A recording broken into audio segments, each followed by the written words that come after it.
सुख म्हणजे नक्की काय असतं या मालिकेच्या 24 जूनच्या भागात आपण पाहणार आहोत.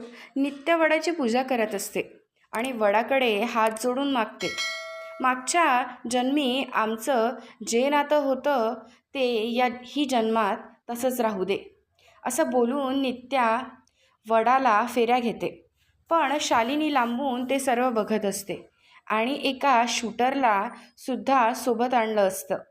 शालिनी शूटरला इशारा करत सांगते, आता मार गोळी म्हणून. पण शेखरदाजीला शूटर दिसतो आणि शेखरदाजी लगेच नित्याला वाचवायला धावतात.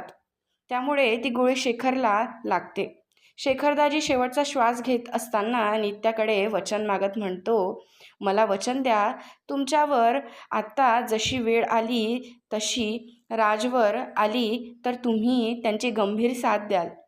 तर नित्य त्यांना वचन देत म्हणते, मी या जन्मात शालिनीचा सूड नक्कीच घेणार. असं बोलताच शेखर प्राण सोडतो. आत्ता पुढे नक्की काय होणार हे पाहणे फार रंजक असणार आहे. पुढील भागाचे प्रोमो सगळ्यात आधी बघण्यासाठी आत्ताच आपल्या यूट्यूब चॅनलला सबस्क्राईब करा.